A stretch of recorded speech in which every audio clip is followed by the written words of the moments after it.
Oi, eu vou falar para vocês um pouco sobre o meu trabalho, que seria sobre a aplicação de método de análise de valor no processo de compras de uma empresa pública de saneamento. Eu me chamo Yasmin e, juntamente com Cleiton Rodrigues de Vasconcelos, da Universidade Federal de Sergipe, a gente desenvolveu esse trabalho. Ele foi estruturado da seguinte forma: introdução, revisão da literatura, metodologia, resultados e discussões e, por fim, a conclusão. Na introdução, a gente vai falar um pouco sobre o que seria análise de valor.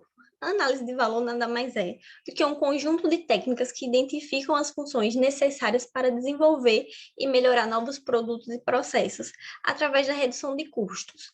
E aí, quando a gente fala de valor, análise de valor, fica uma dúvida sobre o que seria valor e o que seria custo. Valor nada mais é do que os benefícios e utilidades que um produto ou serviço tem. Já os custos seriam as despesas que ele tem.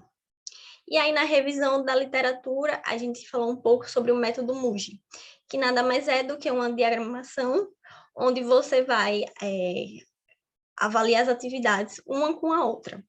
Como, por exemplo, nesse diagrama, na figura 1, a gente tem um diagrama onde eu vou comparar uma função 1 com a função 2, e aí eu tenho um ranking de eficiência, onde, por exemplo, nesse exemplo, o 5 é uma função muito importante para mim, já 1 não é uma função tão importante assim. E aí, comparando a função 1 com a função 2, eu percebo que a função 1 ela é uma função mais importante do que a 2, com nível de eficiência 4.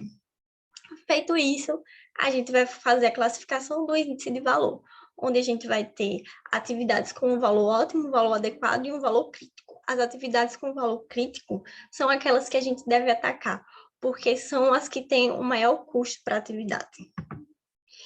E, em seguida, a gente também estudou um pouco sobre a técnica FIRE, onde a gente vai ver se essa ideia que a gente tem cumpre a função integralmente ou não, se esse investimento é viável, se ela cumpre com o objetivo do projeto e se a implementação dela é viável ou não.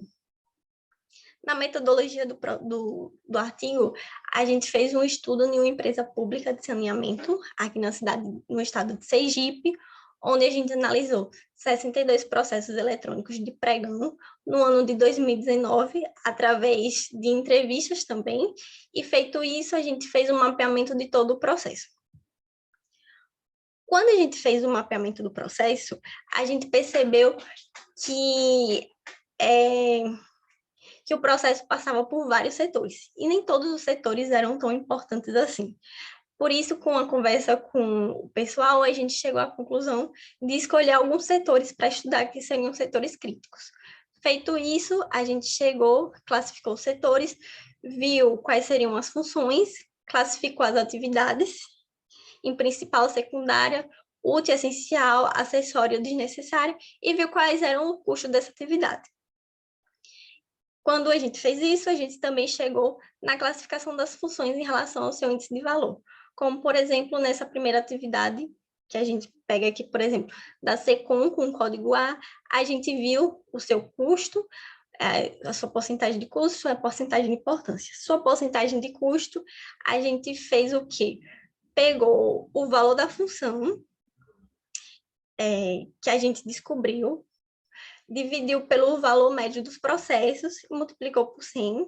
O índice a porcentagem de importância, a gente viu através do peso, que a gente calculou através do diagrama de Muji.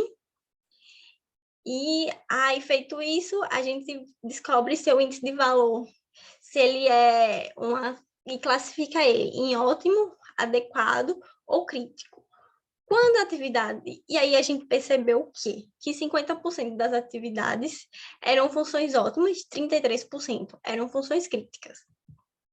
Quando a gente fez isso, a gente, em seguida, parte para a fase de criatividade e avaliação, onde a gente vai pegar as atividades que são críticas e vai dar sugestões para ela através da técnica FIRE, que eu expliquei anteriormente, e vai analisar se ela é viável ou não. E aí a gente concluiu o quê? Que fazendo isso, a gente vai ter uma melhoria no desempenho do processo, a diminuição de erros e otimização do tempo. É isso. Eu me chamo Yasmin, meu e-mail para contato está aí. Qualquer dúvida, estou à disposição.